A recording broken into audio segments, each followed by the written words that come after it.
Are you having digestive issues? Well, it could come down to how you breathe because digestion is all about the nervous system. And you can regulate your nervous system simply by paying attention to how you breathe. This is the magic part here. There are two key components that I'm going to talk about today. The first one is awareness. We want to bring awareness around what nervous system mode we're in. Are we in fight or flight? Or are we in rest and digest? Fight or flight is the sympathetic nervous system mode. It's when you're in danger, you're running from something. And I'm going to get into a little bit more why we would be in that mode, even if we're not in danger. The flip side of that is your parasympathetic nervous system mode, which is your rest and digest mode. And as it relates to digestion, it's really important to focus on the nervous system and calm the nervous system through our breath so that we can get in more of a rest and digest mode so we can recover and we can digest our food. We're going to get deeper into that today. For those of you who are new to my channel, thank you for being here. I'm a holistic personal trainer and a personal growth coach. I've been doing this for 20 years, helping myself with these techniques, these natural health techniques, through exercise, through food, through breathing, emotional growth, all these things, we bring it together. That's what holistic means. You're bringing it into the whole picture. And I'm sharing that on my channel, all aspects of health that you can integrate on a daily basis, and bringing yourself back home to what feels right to you, what feels natural, whole, and joyful. So there's two things to consider as it relates to your breathing. Our nervous system mode, number one, and number two, nose breathing versus mouth breathing. What's the difference? So let's talk about nervous system mode first. If we are in a sympathetic nervous system mode, again, we're in fight or flight. We're in a survival mode, basically, when we're doing this. And we don't want to be doing this all day because, again, it's going to have a negative effect on your metabolism over time. And you're just going to feel exhausted and very depleted at the end of your day if you're doing this. Plus, you're going to have a hard time digesting your food because you're always in that adrenalized state. So the good news is breathing helps you regulate your nervous system and it puts you back into that parasympathetic nervous system mode, which is your rest and digest mode. So first identify what mode you're in. If you're in a sympathetic nervous system mode, you are most likely breathing up through the chest, breathing in the shoulders and the chest, your mouth breathing. You are probably feeling pretty depleted at the end of your day, like you just ran a marathon.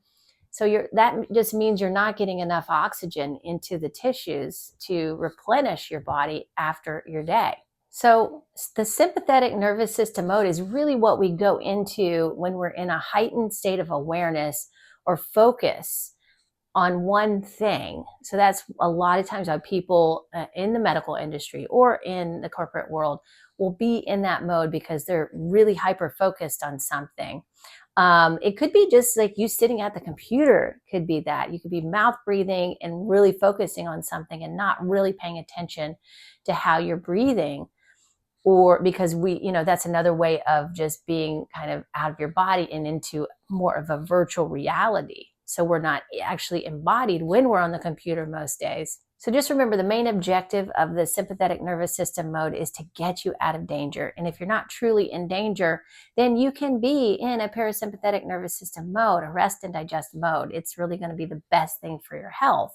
You can simply determine if you're in a parasympathetic nervous system mode if you're able to take a full breath through the diaphragm all the way into the stomach. You want to fill the belly with air. You can even bring it all the way down to the pelvic floor area and feel that coming down as well. And then exhaling all the air back out, dropping the ribs down, kind of like you're taking a big sigh at the end of your breath. And this is really important to pay attention to. You don't have to really try very hard to take a breath like this. It should feel easeful.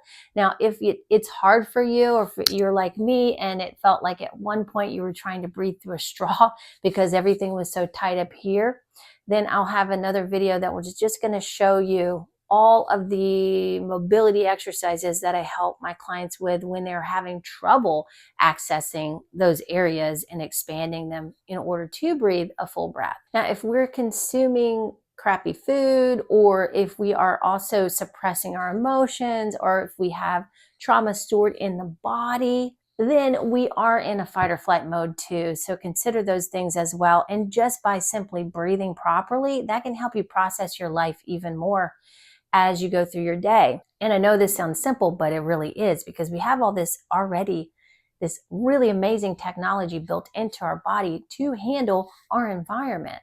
And so that's why it's important to become aware of it and start to utilize it. So the key here is awareness, and it all starts with your breath.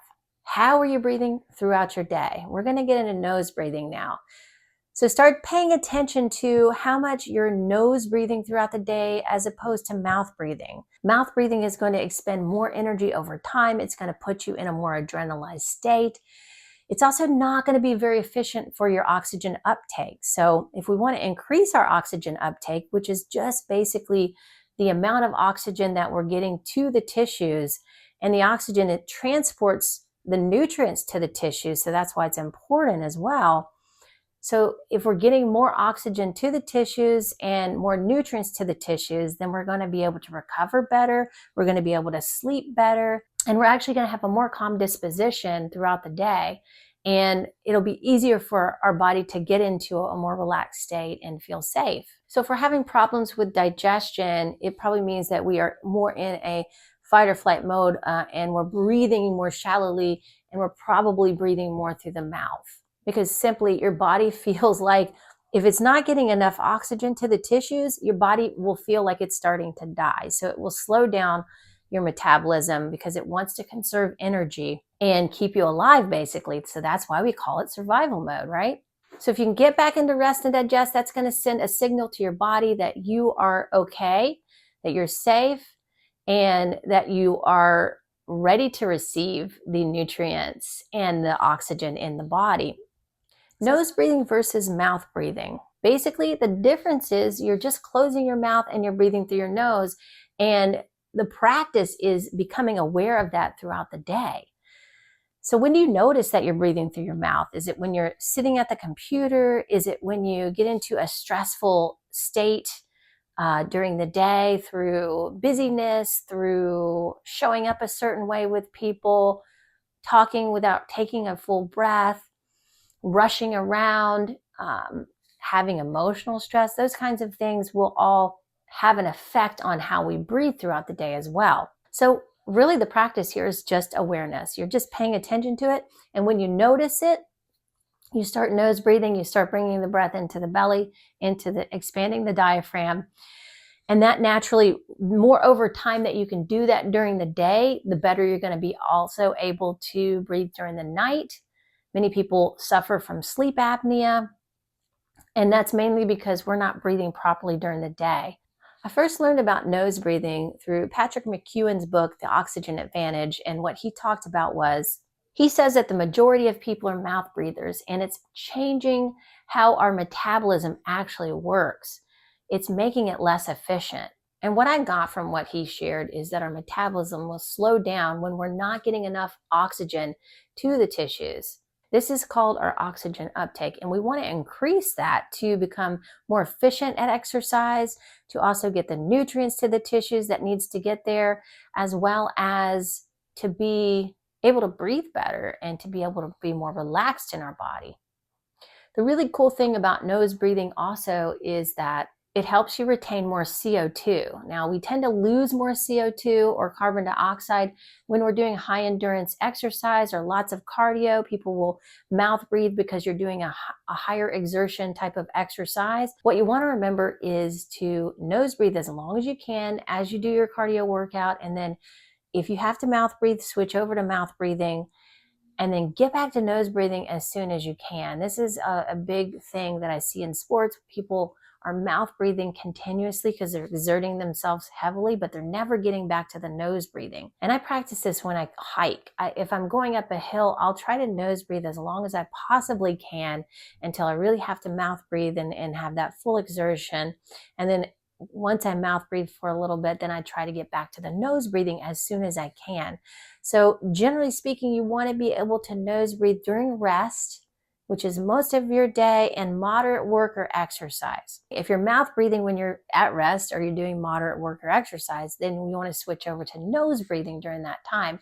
And that's going to lead to a more efficient metabolism. You're getting more oxygen distributed, and this carbon dioxide is transporting the oxygen. So if we're retaining more carbon dioxide, then we're getting more oxygen to the tissues as well and increasing that oxygen uptake. Another cool thing about nose breathing is you produce something called nitric oxide, which is a natural relaxant for your body. So you can see how switching your breathing pattern over from mouth breathing to nose breathing can really have a very powerful effect. It's the little things that you do throughout the day that actually amount to the bigger things. I know you've probably heard this before, but it's true.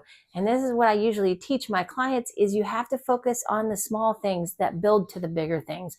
And the best way you can do that is through breathing. So start nose breathing and become aware of it throughout your day and see how that makes you feel. Are you feeling more relaxed? Do you feel more present in your life? Does it take less effort to do exercise? Are you recovering faster? Notice all these things that start to happen when you bring nose breathing into the mix. Thank you so much for watching today. If you have any questions about this or comments, please leave them in the comment section below. If you love this video, give me a like and check out a copy of my book, Finally Thriving, where I talk about nose breathing as well. I have a chapter completely devoted to nose breathing because it impacted my life so much. Thanks so much for watching, and I'm looking forward to seeing you again soon. Much love.